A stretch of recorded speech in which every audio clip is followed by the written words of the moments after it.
Vladimir Putin का पूरा जो उनका शेड्यूल रहेगा वो बता देते हैं। 4 दिसंबर को शाम 6:30 के लगभग दिल्ली में उनकी लैंडिंग होनी है। एयरपोर्ट से सीधे प्रधानमंत्री आवास के लिए रवाना होंगे।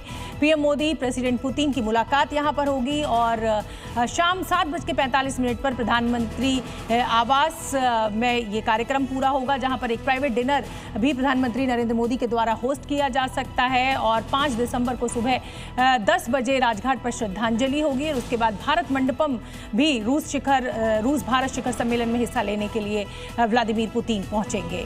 तो सुबह 11 बजे हैदराबाद हाउस में कार्यक्रम होगा और 1:15 बजे ज्वाइंट स्टेटमेंट होगा। भारत मंडपम में 2:30 पर कार्यक्रम होगा और शाम को 5 बजे राष्ट्रपति भवन में हाई टी का कार्यक्रम होगा। 6 बजे डिनर होगा और उसके बाद रात 9 बजे रूस के लिए यानी मॉस्को के लिए रवाना हो जाएंगे।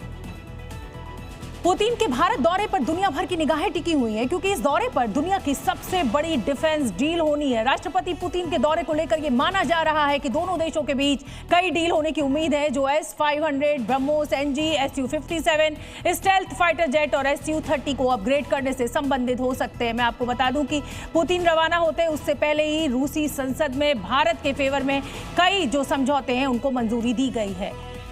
भारत रूस के बीच कई रक्षा समझौते होंगे। बड़ी खबर इस समय की S-500 मिसाइल डिफेंस सिस्टम पर डील संभव होगी। रूस से S-500 भारत खरीद सकता है। नई पीढ़ी का मिसाइल डिफेंस सिस्टम है S-500। S-400 ऑलरेडी भारत के पास है और अब रूस से एंटी मिसाइल डिफेंस सिस्टम जो है वो भारत इस बार डील फाइनल कर सकता है क्योंकि द्विपक्षीय बातचीत होगी और कई अहम मुद्दों पर बातचीत होगी। लॉजिस्टिक को लेकर चाहे रूस से बातचीत हो चाहे सामरिक दृष्टि से हो, क्योंकि कूटनीतिक नजरिए से अगर इस पूरे दौरे की बात की जाए तो ये दौरा बेहद अहम हो जाता है, खासतौर से यूक्रेन और रूस के बाद जिस तरीके के प्रतिबंध युद्ध के बाद प्रतिबंध रूस लगे थे उसके बाद पहली बार राष्ट्रपति व्लादिमीर पुतिन भारत आ रहे हैं। ऑपरेशन सिंदूर के दौरान S-400 नाम के जिस एयर डिफेंस सिस्टम ने पाकिस्तानी आक्रमण की धज्जियां उड़ाई वो रूस का ही दिया हुआ है।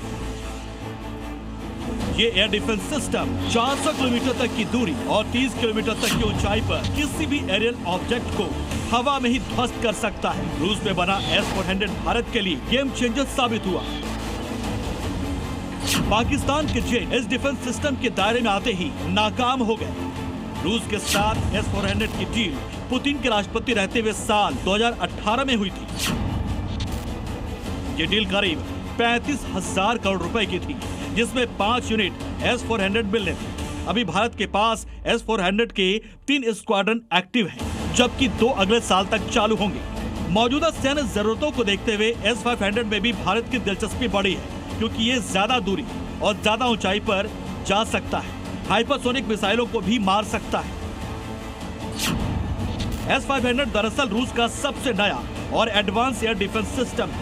ये S-400 का अपग्रेडेड वर्जन है जो 2021 में रूस की सेना में शामिल हुआ। ये एयर डिफेंस सिस्टम भारत को इसलिए चाहिए क्योंकि चीन पाकिस्तान के हाइपरसोनिक मिसाइलों का मुकाबला करना है। S-400 इन तेज मिसाइलों को नहीं रोक सकता।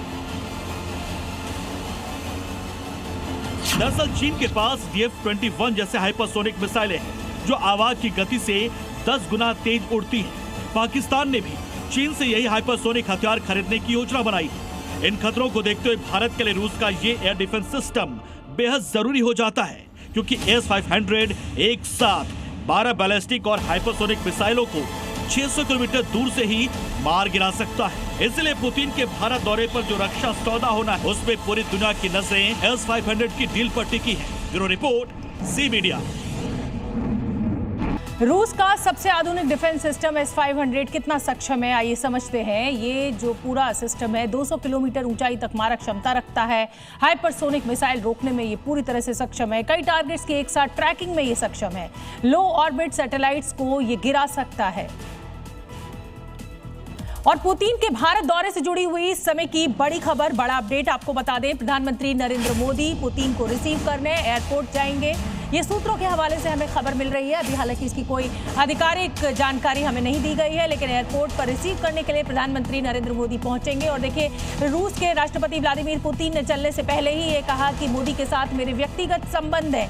ऐसे में प्रधानमंत्री नरेंद्र मोदी का एयरपोर्ट पर पहुंचना कहीं ना कहीं इन संबंधों के इबारत में एक और नया इतिहास लिखेगा। 2.5 घंटे बाद भारत पहुंचेंगे पुतिन। 6:30 बजे ये फ्लाइट लैंड करेगी और रूस से रवाना हो चुके हैं पुतिन। इस समय सफ़र में हैं और शाम 6:30 पर दिल्ली के पालम एयरपोर्ट पर ये लैंडिंग होगी। पालम टेक्निकल एयरपोर्ट पर उतरेंगे और वहीं से सीधे पुतिन अपने कार्यक्रम के लिए निकलेंगे। और मैं आपको बता दूं कि 23वें रूस और भारत शिखर सम्मेलन में हिस्सा लेने के लिए 2 दिन की यात्रा पर रूस इस समय भारत के दौरे पर आने वाले हैं और 24 घंटे अगले जो हैं वो यहीं पर रहेंगे। कल भारत मंडपम में भारत रूस शिखर सम्मेलन में वो हिस्सा लेंगे। उसके बाद कई कार्यक्रमों का हिस्सा बनेंगे। स्वागत की भव्य तैयारियां की गई हैं। सामरिक दृष्टि से देखा जाए, अगर हम इस दौरे को देखें तो इसके बहुत बड़े मायने होते हैं। और आपको हम बता दें कि ये देखिए, अपनी एक अभेद्य सुरक्षा के साथ राष्ट्रपति